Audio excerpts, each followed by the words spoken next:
galera, eu sou a Mari Goe aqui do Cultura em Peso e hoje eu vou bater um papo com a Lina, ela é vocalista da banda de death metal Predatory Void. Em abril eles vão lançar o primeiro álbum deles pela Century Media Records e antes de começar eu quero pedir para você se inscrever aqui no canal, deixar seu like e comentar depois se curtiu a entrevista.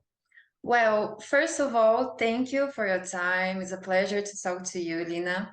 I want to start talking about the beginning of the band. How and when the band started? How was everything? Oh, thank you so much for having me.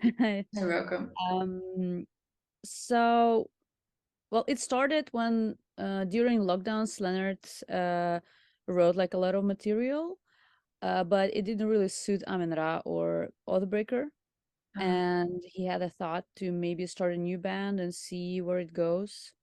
So he chose some people to play with, like Tess. He played in Aborted, and now he plays in Cobra the Impaler, and they've known each other for basically 20 years. And then Tim, who also plays in Dodseskader, he plays in Amin-Ra with him. He's a bassist. And then once my other band's album came out, Crossbringer, I don't know if you know the band. And he heard me and he was like, yeah, well, maybe I should ask her to join as a singer. And then after we all met, we found Vincent, who plays in Carnation. Okay. And now we're a unit. We've been rehearsing for like a year, recorded the album, and then started playing shows. So basically, that's it. Very good. And in April, we will release the first album, Seven Keys to the Discomfort of Being. How was the production of this album? The pandemic was, I don't know. Tell me the story behind this album. Well, so basically, Leonard wrote, I think, 90% of the music on his own. And then when it was time to record, we had several rehearsals. Everything went pretty smoothly. And then we went to the studio kind of separately because, as you say, it was like the pandemic. Yeah. A tough time. So yeah, basically I think we can thank Tim for the good effort on recording and producing the album, because he has the studio, he has a certain vision of how things should sound. He challenged all of us, especially me. But yeah, I think we should thank him for doing all of that. And I think, yeah, when you're all together just finishing and recording, you can just create very, very, very creative things. So that's what happened, I guess. Because recording vocals, I wasn't present at the sessions when they were recording instruments. Okay. Yeah, so I was recording vocals as the last one, and we were only sitting down with Tim and Leonard together. That's pretty nice. You guys are doing very well. And even though the band is a new band, you released the first album with one of the greatest labels in the metal scene, I guess, Century Media Records. How did this partnership started, and how has this experience been for you? Well, as far as I know,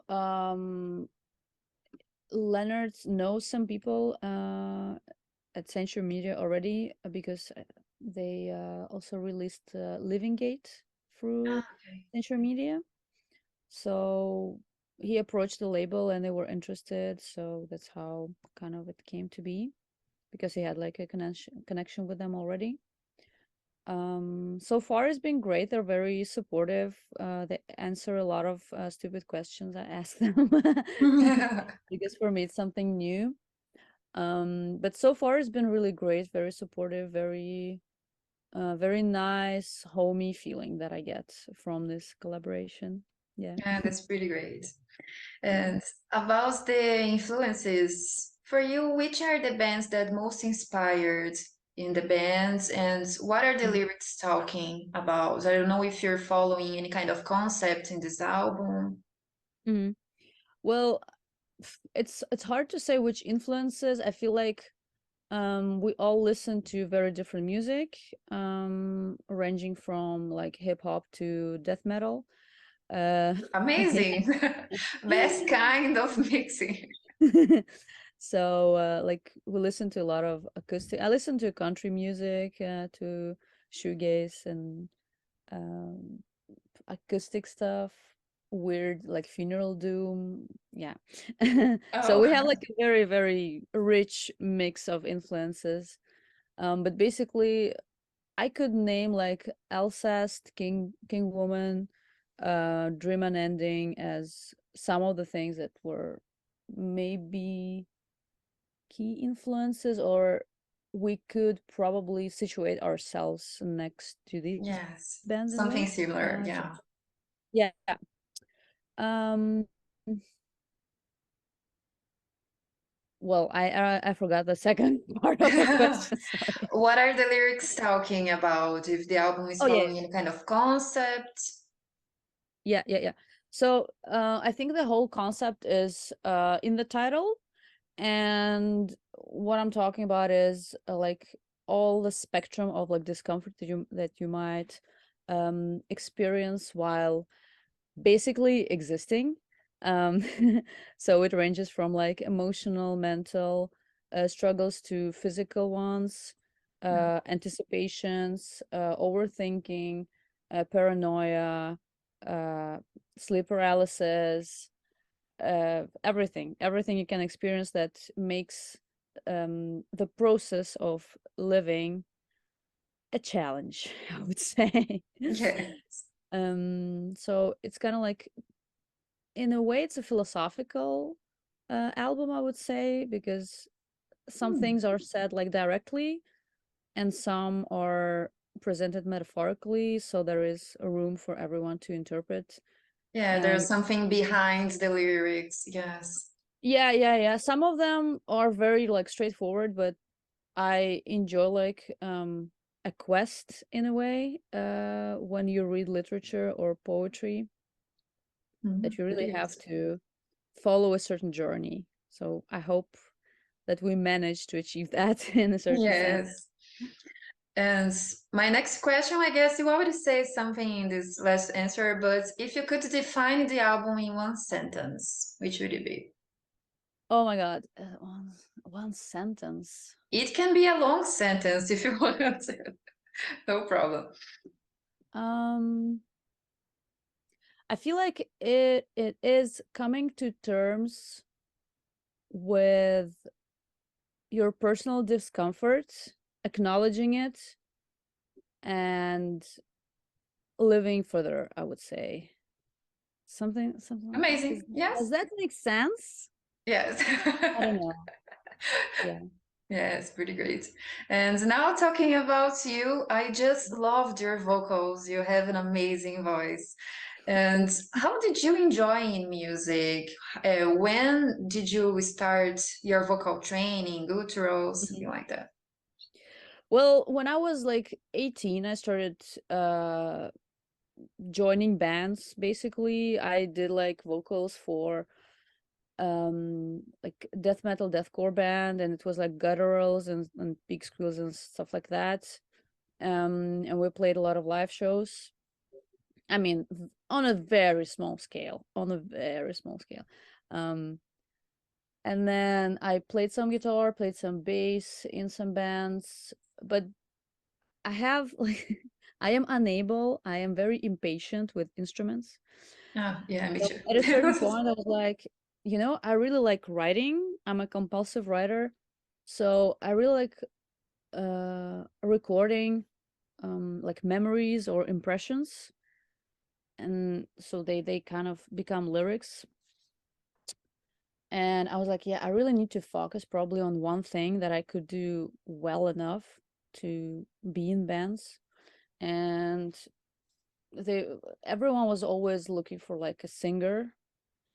So I started contributing, and I had two bands previously that I screamed for. It was The Homeless is Dead and my latest band, Crossbringer.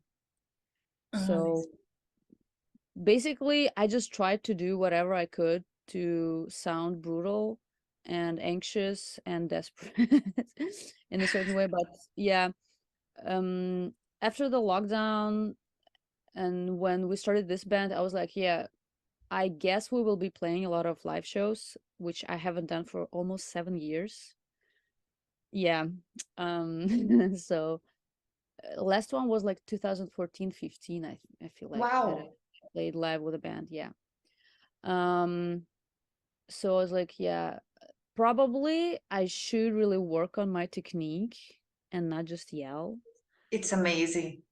It's And so perfect. I do like warm-ups every day. I listen to the album and I do like sing-alongs and things like this. Did you And have any teacher or did you start singing on your own? I started singing on my own. Um, I did like, well, basically all children do like school choir, and when I learned to play guitar, I also did like singing lessons. But normally I just sing on my own, like when I'm doing the dishes and things like this, you know. Oh, Um, amazing. yeah, but like extreme vocals, I just listen to extreme metal since I can remember myself, and or like alternative music also, and rock music. And I was really fascinated with like the shrieks and stuff. So I wanted to do the same. And I mean, I don't sound the same as like a 40, 50-year-old man that I listen to. That's not exactly the idea. Yeah, but yeah, when you grow up, you're like, yeah, I want to be someone like that, like Barney from Napalm Death or whatever. But uh, the singing teachers, they always tell you just listen to your own voice and try to develop what you already have. Yeah. So that's the path I kind of followed. And I did a course of vocal coaching. But basically, my coach told me how to do the right warm-ups for my kind of vocals and to maintain my voice more than the technique of screaming. Actually, that like screaming, I already learned it when I was like a teenager, basically, and then I just developed it because when I listened back to the records that we've made like in 2012, I don't sound like that anymore. It's Yeah. different. Yeah, it's different. Yes. And have you ever suffered any kind of prejudice for being a woman singing or playing extreme metal? Or nothing bad happened? Mm, I feel like I just try to not focus on that. Yeah. Plus, I've always been in the proximity of people who actually appreciate me and enjoy my company. And I mean, there were like people always talk, you know, even your friends could be talking behind your back, you know. So people always talk, and people are always finding things that aren't the best about you. But I think the key is just to keep on doing what you're doing because Yeah. it's necessary for you. And what they're saying, yeah, can they do what you're doing? If not, fuck them. That's it. Exactly. Yeah. Amazing answer. And you will release the album at Roadburn Festival. What is your expectations for this concert? That's a tough one. That's like, you know, I'm used to playing squats in like super small clubs with like 10 people watching you. And then And then a festival. Okay. yeah, exactly. But we already played one festival in the Netherlands, Soul Crusher. So that was kind of like a training session for us as a unit. It was our first show as well. And it felt great. I really feel the connection. We've really bonded even more as a band. So I expect us to do our best to deliver at Roadburn. But of course, yeah, we have to figure out like the program and the presentation and everything. We're working on that at the moment. but I guess the expectations are gonna be pretty high for like every single artist that's gonna be playing there. It's a big thing. Yeah. So I'm a little scared, but I'm also very, very No, excited. you guys are going great. Relax, don't mind about it. And what are the next band's plans for the rest of the year? Yeah, we're gonna try to play as many live shows as possible. I mean, it's difficult considering how busy everyone is touring and playing shows with other bands. But we're doing our best. At this point, we think, oh yeah, wait, I think we have like 5 shows planned already, and then it's just a matter of matching dates wise, that we have same dates open and that there's going to be something happening and we can either join or like book a new show. So yeah, I think the main plan is just to play live as much as possible. Amazing. Yeah. And we are finishing the interview. Would you like to send a message to the fans? Well, I would like to thank everyone who's interested. I would like to thank you for inviting me. You're welcome. I hope everyone likes the album and relates to it in some way. And come see us play live. Yeah. Yeah. If you're listening to it and you're in Europe, go watch them. You're not gonna miss that. Okay. Yeah. So Please. thank you, Lina. I'm looking Thank you so forward much. to listen to the full album. Okay. Thank you for your time. Thank you so much. Have a nice evening.